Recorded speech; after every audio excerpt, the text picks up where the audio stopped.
These daredevils practicing over the shores of Shisanling Reservoir are the Flying Dragon paramotor demo team, and they travel all over China putting on spectacular displays just like this. But despite the military-like precision involved, these pilots are all civilians and members of the Beijing Flying Man Club. For some, it may come as a surprise that air sports like this are practiced in China, but here, as everywhere else, there are always those who pine for the skies. Still, private aviation in China is in its infancy, and for most Chinese people, the only contact with flying will be as passengers on commercial flights. However, here on the picturesque shores of the reservoir just beside the famous Ming tombs north of Beijing, a group of enthusiasts hopes to change all that. Ming, manager of the airfield, says interest in this type of flying is growing. Currently the club already has about 20 members of the demo team and over 200 ordinary members. Levent Yurde, a former world paragliding champion and head coach at the club, is also confident about the future of flying. And do you think this sport has a big future in China?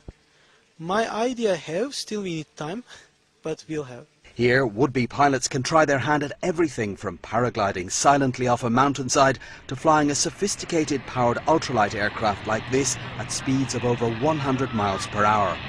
Training for paragliding, the cheapest option, where most people choose to start, takes about 5 days depending on the pupil's ability and the weather. Paramotors like these, basically a paraglider with an engine strapped onto the pilot's back, provide more autonomy, but training is a little more expensive, and at the top of the range are the ultralight aircraft. Now we have a different type of microlight here. This is the trike we saw earlier. It's more sophisticated than the paramotors, and Levent is just going to show me how to sit inside this aircraft and exactly how it's controlled. So Levent, I'll just get up here. Yes, please. Right. And then I would be strapped in, presumably.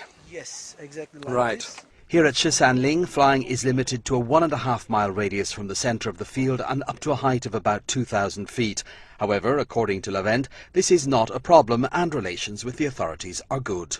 And for special events, such as the 2007 Paramotor World Championships, which were held right here, that relationship can pay dividends. Then special flying permits were issued, and in fact a section of the competition took place over the Great Wall. In 2007 we held the 5th World Championships here. We had representatives from over 20 countries and more than 300 competitors in all. We also had a lot of reporters covering the event. The French journalists said the flying over the Great Wall was spectacular. Currently, there are around 3,000 holders of FAI paragliding or ultralight licenses in China and about 200 centres around the country. So, while you may not be able to fly yourself home just yet, those interested in joining these magnificent men and women in their flying machines shouldn't have to travel too far. Fergus Thompson, BON.